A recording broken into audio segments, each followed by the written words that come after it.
నభూతో నా భవిష్యత్ కేవలం 9% VAతో మన మర్రి గోల్డ్ అండ్ డైమండ్స్ లో నక్షి మేళా. Marri gold and diamonds, KPHB metro station, Hyderabad.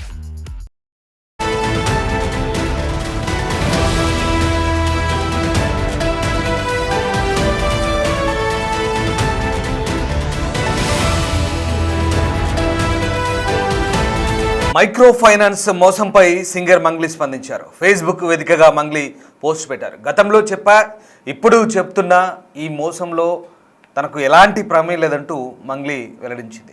బాధితులకు న్యాయం జరగాలని ఆశిస్తున్నట్టుగా వెల్లడించింది. తనపై కొందరు పని కట్టుకొని కుట్ర పన్నుతున్నారని, నిరాధారమైన ఆరోపణలు చేస్తున్నారంటూ ఆమె ఆవేదన వ్యక్తం చేసింది. తనకు న్యాయ వ్యవస్థ చట్టంపై నమ్మకం ఉందంటూ మంగ్లీ చెప్తోంది. మరోవైపు నిన్న మంగ్లీ తమ్ముడు కూడా ప్రెస్ మీట్ పెట్టారు. రమావత్ మధు ఇంట్లో ఒక్క పూట భోజనం చేసిన పాపానికి ఈ నేరాన్ని అంటగడుతున్నారంటూ మంగ్లీ తమ్ముడు నిన్న కామెంట్ చేశారు.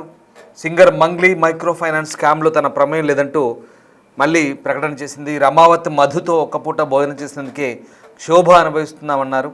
కొందరు కావాలని తనపై కుట్ర పన్నుతున్నారని, బాధితులకు న్యాయం జరిగే వరకు అండగా ఉంటానంటూ చెప్తున్నారు. తన కుటుంబ సభ్యులకు కూడా ఈ మోసంతో సంబంధం లేదంటూ అబద్ధాలు ప్రచారం చేస్తున్నారంటూ మంగ్లీ స్పష్టం చేశారు. ఇక ఈ కేసు ఇంకా ప్రకంపనలు రేపుతూనే ఉంది. బాధితులు రోడ్డెక్కుతుండడం, బాధితుల తరపున గిరిజన సంఘాల నేతలు పోరాటం చేస్తుండడం మరింత హీట్ పెంచుతోంది. అయితే తనపై వస్తున్న ఆరోపణలపై మంగ్లీ ఇప్పటికే క్లారిటీ ఇచ్చారు. మైక్రో ఫైనాన్స్ బాధితులకు అన్యాయం జరిగిందన్న ఆమె బాధితులకు న్యాయం జరిగే వరకు అండగా ఉంటామన్నారు. కొందరు తనపై దుష్ప్రచారం చేస్తున్నారని, ఈ ఆర్థిక మోసంలో తనకు ఎలాంటి ప్రమేయం లేదంటూ చెప్పుకొచ్చారు. ఈ సమయంలోనే తనపై పెట్టిన కేసుపై మళ్ళీ ఆమె స్పందించారు. రమావత్ మధుపై విరుచుకుపడిన సింగర్ మంగ్లీ కీలక వ్యాఖ్యలు చేశారు.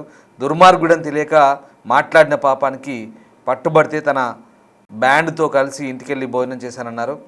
ఇక ఒక పూట భోజనం చేసిన పాపానికి శోభ అనుభవిస్తున్నారంటూ చెప్పుకొచ్చారు. కొందరు కావాలనే ప్రజలను తప్పుదారి పట్టిస్తున్నారంటూ మంగ్లీ చెప్తున్నారు. ఏ ఆధారం లేకుండా తన చుట్టూ కుట్రలు పన్నుతున్నారని, మధు చేసిన మోసాలు తనకు 1% కూడా సంబంధం లేదన్నారు. ప్రజల్ని మోసం చేసి రక్తపు కూడు తినే మనిషిని కాదన్నారు. తన కుటుంబ సభ్యులకు ఈ మోసంతో సంబంధం లేదన్నారు. బండి శివ పేరుని తన తమ్ముడు శివ చౌహాన్గా ప్రచారం చేస్తున్నారన్నారు. పదే అబద్ధాన్ని 100 సార్లు చెప్పి నిజం చేయాలనుకుంటున్నారని, తాను తన కుటుంబ సభ్యులు ఎక్కడికి పారిపోలేదని చెప్తున్నారు.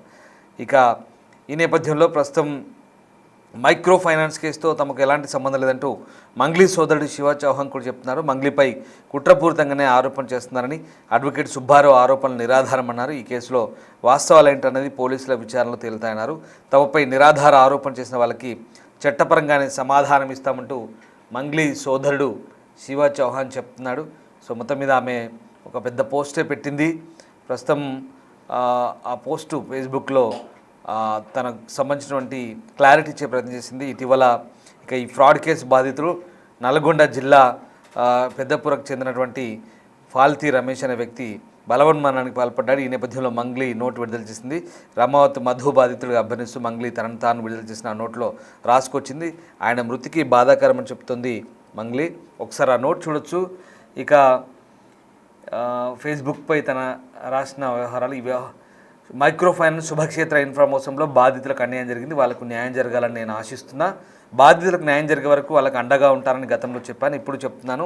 ఈ ఆర్థిక మోసంలో ఎలాంటి ప్రమేయం లేదని బహిరంగంగానే చెప్తున్నా. కానీ ఈ వ్యవహారాన్ని ఆసరాగా చేసుకొని కొందరు వ్యక్తులు తనపై కుట్ర చేస్తున్నారంటూ మంగ్లీ రాసుకొచ్చింది ఫేస్బుక్లో. మనం బిగ్ టీవీ స్క్రీన్పై చూస్తున్నాం. నిరాధార ఆరోపణలు చేస్తున్నారు, నోటికి వచ్చినట్టు మాట్లాడి దుష్ప్రచారం చేస్తున్నారు. నిజం నిలకడపై తెలుస్తుంది, న్యాయ వ్యవస్థపై చట్టంపై నమ్మకం, సంపూర్ణ గౌరవం ఉందంటూ మంగ్లీ ఆ ఫేస్బుక్ పోస్ట్లో రాసుకొచ్చింది. మరోవైపు మంగ్లీ తమ్ముడు శివ చౌహాన్ కూడా తమపై ఆరోపణలు అవాస్తవమన్నాడు. కోర్టులో పోరాడకుండా మీడియాను అడ్వకేట్ సుబ్బారావు తప్పుదారి పట్టిస్తున్నారంటూ శివ చౌహాన్ ఆరోపిస్తున్నారు. ఇక సింగర్ మంగ్లీని లక్ష్యంగా చేసుకొని సోషల్ మీడియాలో జరుగుతున్న ప్రచారం పూర్తిగా అవాస్తవం అంటూ శివ చౌహాన్ స్పష్టం చేస్తున్నారు. మొత్తం మీద మంగ్లీ ఆమె తమ్ముడు ఇద్దరు ఎవరికి వారు క్లీన్ చిట్ ఇచ్చుకుంటున్నారు. ఇక ఏదైనా ఈ వ్యవహారంలో పోలీసు విచారణ తర్వాత వాస్తవాలేంటో బయటపడతాయంటూ చెప్తున్నారు. తమకు మోసాలు చేయడం అలవాట్లేదని, అసలు రక్తపు కూడు తినడం తమకు అవసరం లేదంటూ మంగ్లీ చాలా ఘాటుగా వ్యాఖ్యలు చేసింది. మా ప్రతినిధి రానా జైన్ అవుతున్నారు. రానా, మంగ్లీ ఆమె సోదరుడు నిన్న మాట్లాడారు. సోషల్ మీడియా వేదికగా తమపై తప్పుడు ప్రచారాలు జరుగుతున్నాయంటున్నాడు. అలాగే మంగ్లీ కూడా ఫేస్బుక్ పోస్ట్ పెట్టింది, అసలు ఈ స్కామ్తో ఎలాంటి సంబంధం లేదంటూ మరోసారి ఆమె క్లారిటీ ఇచ్చుకునే ప్రయత్నం చేసింది. సో ఇక్కడ వీళ్ళు అంటే ఇప్పుడు అది దర్యాప్తు ఎంత దాకా వచ్చింది, పోలీసులు ఎలాంటి స్పష్టత తీసుకుంటున్నారు ఈ కేసుకు సంబంధించి, ఇప్పుడు మీరు మరి వీళ్ళిద్దరూ ఎవరికి వారు క్లీన్ చీట్ ఇచ్చుకుంటున్న నేపథ్యంలో అసలు ఈ కేసు దర్యాప్తు ఏ రకంగా కొనసాగుతుంది? ఇప్పటివరకు మైక్రో ఫైనాన్స్ కేసులో దాదాపు ఒక నల్గొండ జిల్లాలోనే 300 పైగా కూడా కేసులు నమోదైనట్టుగా తెలుస్తుంది. దాంట్లో మెయిన్ ముద్దాయిగా రమావతి మధు ఉన్నారు. తర్వాత రమావతి మధుకు సంబంధించినటువంటి మరొక వ్యక్తి బాలాజీ నాయక్, తర్వాత భరత్ చౌహాన్ పేరుతో భారీ ఎత్తున 100 కోట్ల రూపాయల వరకు కూడా వీళ్ళు వసూలు చేశారనేది ప్రధానమైనటువంటి ఆరోపణ. అయితే అదే తండాలలో మంగ్లీ పేరు చెప్తే వీరంతా కూడా ఈ యొక్క వసూళ్లు చేశారనేది కూడా ఇప్పుడు బాధితులు ఆరోపిస్తున్నారు. సో బాధితులు కూడా 3 రోజుల నుంచి కూడా చూస్తున్నాం. నల్గొండలో ఉన్నటువంటి దేవరకొండ ప్రాంతంలో ఉన్నటువంటి తండాలలో చాలా మంది ఆందోళన వ్యక్తం చేస్తున్నారు. ఏకంగా ఒక వ్యక్తి మన గుడ్డుపోటు వచ్చి చేరుకునే పరిస్థితి. ఎందుకంటే దాదాపు 40 లక్షల రూపాయల వరకు కూడా అప్పు చేసి ఇస్తే ఆ డబ్బులంతా కూడా రమావతి మధు మోసం చేశాడనేది కూడా ప్రధానమైన ఆరోపణ. సో మేము మంగ్లీ రేస్ చూసిన తర్వాతనే మేము ఇచ్చాం అనేది వాళ్ళు చెప్పారు. అయితే నిన్న అనూహ్యంగా దాదాపు ఒక 4 రోజుల నుంచి కూడా కొంచెం హైడ్ లో ఉన్నటువంటి మంగ్లీ సోదరుడు శివ చౌహాన్ నిన్న కొన్ని ఫోటోలను తీసుకొని వచ్చి ఒక మీడియా ప్రెస్ మీట్ కూడా పెట్టిన తర్వాత తన పైన చోట ఆరోపణలు నిరాధారం, కావాలనే ఎవరైనా ఒక వ్యక్తి భోజనానికి రమ్మంటే మేము వెళ్ళాము, కానీ అక్కడ అతను తన ఇంటి కడుతున్నటువంటి ఇంటి దగ్గర ఫోటోలు తీసుకొని మాకు సంబంధం అంటగట్టేసినటువంటి పరిస్థితి కనపడుతుంది. సో దీంట్లో మేమంతా కూడా మాకు ఎటువంటి సంబంధం లేదు, మేము ఇన్నోసెంట్లము, కావాలని మా పేరు వాడుకొని ఈ రకంగా మమ్మల్ని బ్లేమ్ చేస్తున్నాడు. సో ఎవరైతే బాధితులను వాళ్ళకందరికీ కూడా న్యాయం చేయాలి, దీంట్లో ఈ వసూలులో నా పాత్ర ఏమీ లేదంటూ కూడా అతను చెప్పొచ్చాడు. అయితే ఇవాళ అనూహ్యంగా సింగర్ మంగ్లీ తనకు సంబంధించినటువంటి 2 రోజుల నుంచి తనపైన వస్తున్న ఆరోపణలపైన, బాధితులు చేస్తున్న ఆరోపణలపైన ఆయన స్పందించారు. మైక్రో ఫైనాన్స్ కానీ శుభక్షేత్ర ఇన్ఫ్రా మోసంలో బాధితులకు అన్యాయం జరిగింది అని ఆమె ఒప్పుకున్నారు. దాంతోపాటు వాళ్ళకి న్యాయం జరగాలని నేను భావిస్తూనే ఉన్నారు. సో గతంలో చెప్పినట్టుగానే చెప్పారు, బాధితులకు న్యాయం జరిగే వరకు వాళ్ళకి అండగా ఉంటారని గతంలో చెప్పాను, ఇప్పుడు కూడా చెప్తున్నాను అంటూ చెప్తున్నారు. సో దాంతోపాటు ఈ ఆర్థిక మోసంలో నాకు ఎలాంటి ప్రమేయం లేదని బహిరంగంగానే చెప్తున్నా, కానీ ఈ వ్యవహారాన్ని ఆసరాగా చేసుకుని కొందరు శక్తులు నా పైన పని కట్టుకుని కుట్ర పండుతున్నారు, నిరాధారమైన ఆరోపణలు చేస్తున్నారు, నోటికి వచ్చినట్టు మాట్లాడి దుష్ప్రచారం చేస్తున్నారు. నిజం నిలకడపై తెలుసు, న్యాయ వ్యవస్థపై, చట్టంపై నాకు సంపూర్ణ నమ్మకం, గౌరవం ఉంది అంటూ కూడా ఆమె ఒక లెటర్ అనేది రిలీజ్ చేశారు. సో అంతకుముందు ఒక వ్యక్తి భోజనానికి పిలిచినంత మాత్రం నేను భోజనానికి వెళ్ళాను, కానీ నా మీద ఈ రకమైనటువంటి దుష్ప్రచారం చేశారన్నది కూడా రాశారు. ఎందుకంటే నల్గొండ జిల్లా పలుకు తండాలు రమావతి మధుని నమ్మి మోసపోయిన బాధితుడి మరణ వార్త కూడా నేను విన్నాను. అది చాలా బాధాకరం. ఒక దుర్మార్గుడు అని తెలియక అతనితో మాట్లాడిన పాపానికి వాడు పట్టుబట్టి పిలిస్తే నా బ్యాండ్ టీం అంతా కూడా కలిసి ఒక పూట భోజనం తిన్న పాపానికి భయంకరమైన క్షోభ అనుభవిస్తున్నానంటూ కూడా ఆమె ఒక లెటర్ రాశారు. అంటే రానా ఇప్పుడు మొదటి నుంచి కూడా ఈ కేసులో మంగ్లీ చాలా హైలైట్ అవుతున్న పరిస్థితి. నా చుట్టూ భయంకరమైన కుట్రలు పడుతున్నారు. ఒకటి మాత్రం నిజం, నా జాతి నాకు ఆత్మగౌరవం ఇచ్చింది, ప్రేమ ఇచ్చింది. నా పాట మీద అలాగే నేను కట్టించుకున్న హనుమంతుడి గుడి మీద ప్రమాణం చేసి చెప్తున్నా, రమావతి మధు చేసిన మోసాల్లో నాకు 1% కూడా సంబంధం లేదు. ప్రజల్ని దోచుకుని వాళ్ళ రక్తపు కూడి తినే మనిషిని నేను కాదు. నా కుటుంబ సభ్యులకు కూడా ఈ మోసంతో ఎటువంటి సంబంధం లేదు. శుభక్షేత్ర కంపెనీ రానా ఇక్కడ ఎవరైనా అంటే బాధితులు మంగ్లీ పేరు చెప్తున్నారా నేరుగా? అబద్ధాన్ని ప్రచారం చేస్తున్నారంటూ కూడా చెప్పారు. సో వీరికందరికీ కూడా సహకరిస్తున్నాను. దయచేసి నా మీద వస్తున్నటువంటి ఆరోపణ నిరాధారం, అట్లా దుష్ప్రచారం చేయదండి అనేది కూడా ఆమె వేడుకుంటున్నటువంటి పరిస్థితి కనపడుతుంది. సో మరోవైపు ఈ కేసులో ఇన్వెస్టిగేషన్ శరవేగంగా జరుగుతుంది. ఇప్పటికే రమావతి మధు రిమాండ్ ఖైదీగా కూడా జైలు శిక్ష అనుభవిస్తున్న నేపథ్యంలో ఈ కేసులో ఇన్వాల్వ్ అవుతున్నటువంటి మరొక వ్యక్తి హేమకాంత్ రెడ్డి ప్రస్తుతం ప్రారీలో ఉన్నాడు. అతని కోసం పోలీసులు వెతుకుతున్నారు. మరోవైపు ఇప్పుడు పంజాగుట్ట పోలీసు స్టేషన్ లో కూడా కేసు నమోదైంది కాబట్టి వారు కూడా తరువుగా ఎవరి పాత్ర ఎంత అన్న దానిపై కూడా ఇన్వెస్టిగేషన్ అయితే చేస్తున్నటువంటి పరిస్థితి కనపడుతుంది. చూడాలి ఈ కేసు ఇంకెన్ని కీలకమైన పరిణామాలు చోటు చేసుకుంటుంది. ఇప్పటికే తండావాదులకి చాలా మంది రానా అంటే ఇప్పుడు ఈ కేసులో ముఖ్యంగా అంటే మంగ్లీ తాను చెప్పదలుచుకుందని చెప్తుంది, ఆమె తమ్ముడు ఏదో క్లారిటీ ఇచ్చుకుంటున్నారు, కానీ బాధితులు మంగ్లీ పేరు చెప్తూ చేస్తున్నారు. ఎవరైనా ఇప్పటివరకు నేరుగా ఆమె పేరు చెప్తూ ఆరోపణ చేశారా? దీన్ని పోలీసులు స్టేట్మెంట్గా రికార్డ్ చేశారా?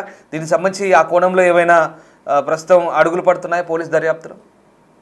అంటే వాళ్ళు చెప్తున్న ఏంటంటే బాధితులు, మేము మంగ్లీని చూసాము, రమావతి మధు మమ్మల్ని పరిచయం చేయించాడు, ఆమె 3-4 సార్లు మా తండాకు కూడా వచ్చింది, ప్రోగ్రాములు కూడా చేసింది, మధు ఆమెకు బాగా క్లోజు అనేది వాళ్ళు స్పష్టంగానే చెప్పారు. మీడియా ప్రముఖంగానే బాధితులంతా కూడా చెప్పారు. ఎందుకంటే మన పలుగు తండాకి వెళ్ళినప్పుడు కూడా అక్కడ వ్యక్తి చనిపోక ముందు హార్ట్ అటాక్ వచ్చి అక్కడ మొత్తం బాధితులతో కూడా భారీ ఎత్తున ఉన్నారు. కాబట్టి వాళ్ళందరూ కూడా చెప్తున్నది ఏంటంటే, మేము ఆమె ఫేస్ చూసి మా సమాజ వర్గము మాకు చెందినటువంటి మహిళ కాబట్టి ఆమె ఫేస్ చూసి ఆమె కూడా ఉంటుంది కాబట్టి అనే నమ్మకంతో మేము అంతా పెట్టుబడి పెట్టాము అనేది వారు చెప్తున్నారు.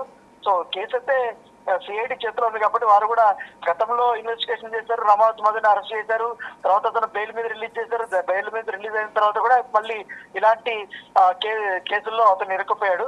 సో తాజాగా ఆ కేసులు కూడా నమోదయ్యాయి కాబట్టి సో ఈ కేసుని మరింత కోణాల్లో కూడా విచారించాల్సిన అవసరం ఉంది. అంటే వీళ్ళు వసూలు చేసినటువంటి డబ్బులంతా కూడా ఎటువైపు మళ్లించారు, ఎక్కడ పెట్టుబడులు పెట్టారన్న దానిపై కూడా ప్రధానంగా ఇప్పుడు ఇన్వెస్టిగేషన్ నడుస్తుంది. ఆల్రెడీ ఇటు సైబరాబాద్ లో కూడా ఈఓడబ్ల్యూ సంబంధించిన కేసు కూడా నమోదైంది కాబట్టి అది కూడా ఎకనామిక్ అఫెన్స్ వింగ్ సంబంధించిన దాంట్లో ఇప్పుడు రమావతి మధు ఇప్పుడు జైలు జీవితం అనుభవిస్తున్నాడు. ఈ కేసులో ఇన్వాల్వ్ అయినటువంటి వారి కోసం కూడా ఇప్పుడు పోలీసులు వెతుకులాట కొనసాగుతుంది. సో చూడాలి ఈ కేసులో ఇంకా ఎన్ని కీలకమైన పరిణామాలు చోటు చేసుకుంటాయనేది. Right, yes, thank you Rana. So Mangli వ్యవహారంలో పోలీసులు అయితే ఈ మైక్రో ఫైనాన్స్ వ్యవహారంలో మంగ్లీ ఈ కేసులో ప్రస్తుతం పోలీసుల విచారణ దానికి సంబంధించి అంటే బాధితులు చేస్తున్న ఆరోపణల నేపథ్యంలో పోలీసులు అయితే ఆ కోణంలో కూడా దర్యాప్తు చేస్తున్నారు. ఇక్కడ తనకు 1% కూడా కేసుతో సంబంధం లేదు, కేవలం ఇక్కడ తనని బదనాం చేసే ప్రయత్నం చేస్తున్నారంటూ మంగ్లీ మొదటి నుంచి చెప్తుంది. ఇప్పుడు కూడా అదే చెప్తుంది. తనకు ఎలాంటి ప్రమేయం లేదని, తనకు కానీ తన సోదరునికి కానీ ఎలాంటి ప్రమేయం లేదని చెప్తుంది. సోషల్ మీడియా వేదికగా కేవలం తనని బ్లేమ్ చేస్తున్నారు. ఇందులో ఈ సుబ్బారావు అనే అడ్వకేట్ తనని ఇలా చేస్తున్నారంటూ పదే పదే అబద్ధాన్ని చెప్పి నిజం చేయాలనుకుంటున్నారంటూ ఇక తాము ఎక్కడికి పోలేదు, తాము కూడా అవసరమైతే చట్టపరంగా ప్రస్తుతం దీన్ని ఎదుర్కొంటామంటూ చెప్తున్నారు. సో మొత్తం మీద ఇక్కడ మంగ్లీ ఆమె సోదరుడు మీడియా ముందుకు వచ్చి తమకు ఎలాంటి సంబంధం లేదు అంటూ క్లారిటీ ఇచ్చుకునే ప్రయత్నం చేసినప్పటికీ కూడా మరి చాలామంది ఇక్కడ మంగ్లీ చూడడం ద్వారా మిగతా ఎవరైతే వ్యక్తులు ఉన్నారో వాళ్ళతో మంగ్లీ ఉండడం ద్వారా లేదా మంగ్లీ దాన్ని ప్రమోట్ చేసినట్టుగా భావించి తాము ఈ వ్యవహారాల్లో అంటే ఈ మైక్రో ఫైనాన్స్లో పెట్టుబడులు లేదా డబ్బుల రూపంలో చెల్లించినట్టుగా నేరుగా బాధితులు అయితే చెప్తున్నారు. సో ఇక్కడ మంగ్లీ లేదా ఆమె కుటుంబ సభ్యులు ఎంతవరకు బాధ్యులు అనేది ఇప్పుడు చట్టం తేల్చబోతుంది. దీనికి సంబంధించి పోలీసులు అయితే దర్యాప్తు చేస్తున్నారు అనేక కోణాల్లో. ఇంకా చాలామంది స్టేట్మెంట్ తీసుకుంటున్నారు. చివరిగా మరి ఏం జరగబోతుంది, ఇప్పటికే ఆర్థిక నేరాల విభాగం దీనిపై దర్యాప్తు అయితే కొనసాగుతుంది.